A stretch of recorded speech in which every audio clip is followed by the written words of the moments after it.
L'hygiène, c'est la santé. Et les populations de la commune de Benjerville l'ont bien compris. À la gare routière de la commune, les transporteurs s'inscrivent dans cette dynamique. Nous voulons vraiment nous inscrire dans cette vision-là, afin de pouvoir rendre la gare qui est la vitrine de la commune très saine. Voilà, nous allons apporter tout ce qu'on peut comme contribution pour que les populations puissent vraiment être dans un environnement très sain. L'initiative entre dans le cadre du lancement de la campagne nationale de sensibilisation sur l'hygiène et le diagnostic environnemental. Et pour mieux faire passer le message, un sketch est mis en scène. Les autorités communales et les responsables en charge de la santé invitent les populations à l'appropriation de bonnes pratiques en matière d'hygiène. Avec l'NHP, cette campagne, nous allons la faire à fond. Nous allons approcher les ménages, nous allons rentrer dans les cours, nous allons rentrer dans les quartiers, afin que le message qui est véhiculé, le code sur l'hygiène publique, la loi sur l'hygiène publique et la salubrité soit respectée à Benjerville. Pendant cette période de la CAN, nous demandons à tous les Ivoiriens d'être propres, que notre environnement soit propre, que la nourriture qu'on va servir à la population, à tous nos étrangers, ça soit propre, que ça ne puisse pas donner des maladies, notamment les diarrhées et autres. C'est dire aux gens que l'hygiène, c'est être propre sur soi-même d'abord. Être propre aussi chez soi à la maison. Après la CAN, cette campagne de sensibilisation va s'étendre sur l'ensemble du territoire national.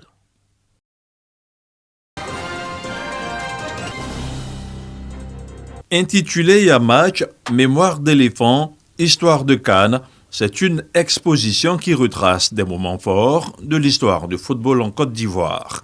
Elle remonte à l'édition de 1984, la toute première CAN organisée par la Côte d'Ivoire, Sénégal 92 et le Sacre de 2015.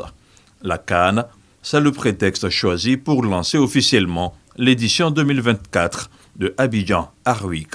Abidjan Artweek, c'est une concertation entre différentes structures qui s'occupent de la promotion de l'art contemporain, des structures privées de préférence jusqu'à maintenant, et qui se sont dit qu'en se donnant la main, on pouvait créer à Abidjan un événement qui, tous les ans, pourrait nous permettre de mieux collaborer, mais de stimuler la promotion de nos espaces respectifs.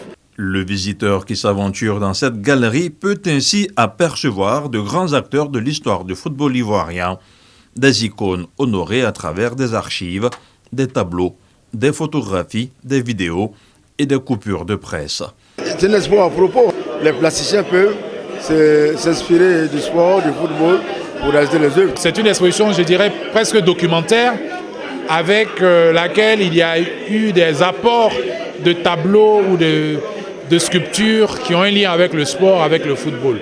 Une semaine des arts visuels dans le cadre de la CAN 2023. Et il fallait y penser. Journaliste et homme de culture, Fosseni Dambélé fait partie des contributeurs de cet événement. Quand on est ici, on se rend bien compte que l'art et le sport ont une vraie passerelle, s'auto-alimentent. Et la vie de la nation, c'est aussi et surtout la mémoire de la nation. Cette mémoire est faite des prouesses de nos athlètes, de la détermination des encadreurs, des entraîneurs, des dirigeants de club. Et il ne faut pas oublier ce grand acteur qui est le public. Abidjan Artweek bénéficie du soutien d'un ministère de la Culture et de la Francophonie et de celui du Sport. Jusqu'au 20 janvier, le public aura droit à des expositions ouvertes dans 13 galeries de la ville d'Abidjan.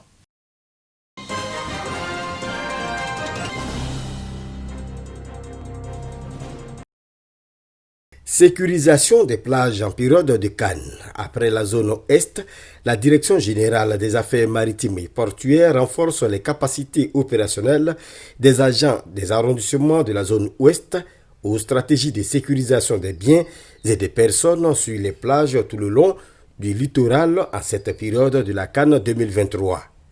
L'objectif général est la gestion efficace des crises. Les forces de sécurité intérieure sont engagées pour sécuriser la Cannes. Et nous, dans notre mission, qui est de protéger les citoyens et les plages, nous serons donc amenés à sécuriser les plages et aussi tous les hôtels qui se trouvent sur le littoral.